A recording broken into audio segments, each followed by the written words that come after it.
जर्रे जर्रे में, कण कण में है। परमात्मा को जब सर्वव्यापक कहते हैं तो परमात्मा कहाँ नहीं है, लेकिन दृष्टि नहीं है। नामदेव ने कुत्ते का उदाहरण दिया ना, कुत्ते के रूप में भी भगवान को पहचान लिया। कैसी घटना है, साधारण से लगती है। नामदेव जी महाराज रोटी पका रहे थे, अब कुत्ता आता है रोटी लेके भाग जाता है, और नामदेव जी महाराज घी का कटोरा लेके भागते, लोग कहेगा पागल है। कुत्ते के पीछे घी का कटोरा लेके भाग रहे, कहते हैं कि प्रभु आप रूखी क्यों खा रहे हो, आप भागे क्यों जा रहे हो, लेके थोड़ा सा घी तो लगाने दो। और नामदेव जी कहते हैं कि आपने तो कुत्ते का रूप धारण कर लिया, हमें तो मनुष्य का चोला दे दिया, है ना। पहचान है ना कि कुत्ते के रूप में भी भगवान। एकनाथ जी महाराज के बारे में कहा जाता है कि कांवर में गंगा जल लेकर के पैदल यात्रा कर रहे थे, रामेश्वरम जा रहे थे, कुछ भक्त लोग और भी साथ में हों, और एक जगह मरुभूमि जैसा स्थान था, घास हरी बहुत नहीं थी, सूखा पड़ा हुआ था।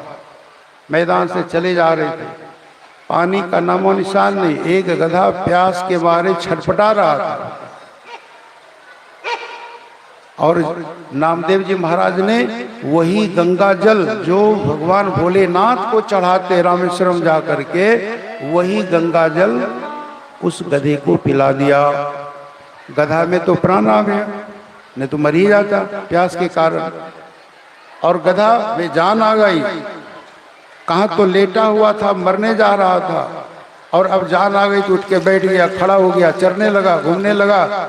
एकनाथ महाराज को कितनी खुशी हुई होगी। लोगों ने कहा तुमने क्या किया, गंगा जल इतनी दूर से ढो के लाए और एक गधे को पिला दिया, बर्बाद कर दिया, खराब कर दिया। एकनाथ जी महाराज कहते नहीं, मैंने गंगा जल बर्बाद नहीं किया, मेरे प्रभु ने इसी रूप में मेरी पूजा स्वीकार कर। बाकी चलेंगे तुम्हारे साथ यात्रा, हम भी पूरी करेंगे, और अगर तुम लोग थोड़ा गंगा जल दे दोगे तो चढ़ा देंगे, नहीं तो ऐसे प्रणाम कर लेंगे, लेकिन मेरी पूजा भगवान ने स्वीकार कर ली। तो भाव यह है कि परमात्मा तो सबके भीतर है ना, कहीं एक जगह बैठा हुआ है किसी एक मूर्ति के रूप में, बैद्यनाथ धाम में कि बासुकीनाथ में कि बद्रीनाथ में कि केदारनाथ में, ये आँख की भावना है। ये नहीं कहते उसका महत्व नहीं है, तीर्थ का महत्व नहीं, ऐसी बात नहीं, बहुत महत्व है। लेकिन भगवान कहीं किसी एक जगह किसी एक रूप में बैठे नहीं है, भगवान तो सर्वव्यापक है, सब जगह है, बस पहचानने की दृष्टि होनी चाहिए। गुरु नानक और कबीर ये निर्गुण निराकार उपासक हैं, इसलिए कहते हैं पत्ते पत्ते में देखा निराकार को, सब में देखा, सब जगह देखा, तो परमात्मा सब में है।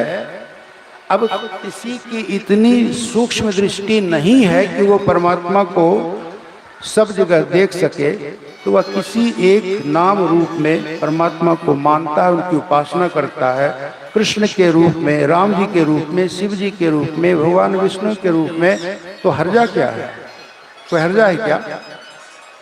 बड़े बड़े ऐसे संत हो गए, बड़े बड़े ऐसे भक्त हो गए जिन्होंने नाम रूप की उपासना की, सगुण साकार ईश्वर की उपासना की, और जीवन में उन्होंने बहुत कुछ प्राप्त किया, और उनके आशीर्वाद से कितने लोगों ने प्राप्त किया।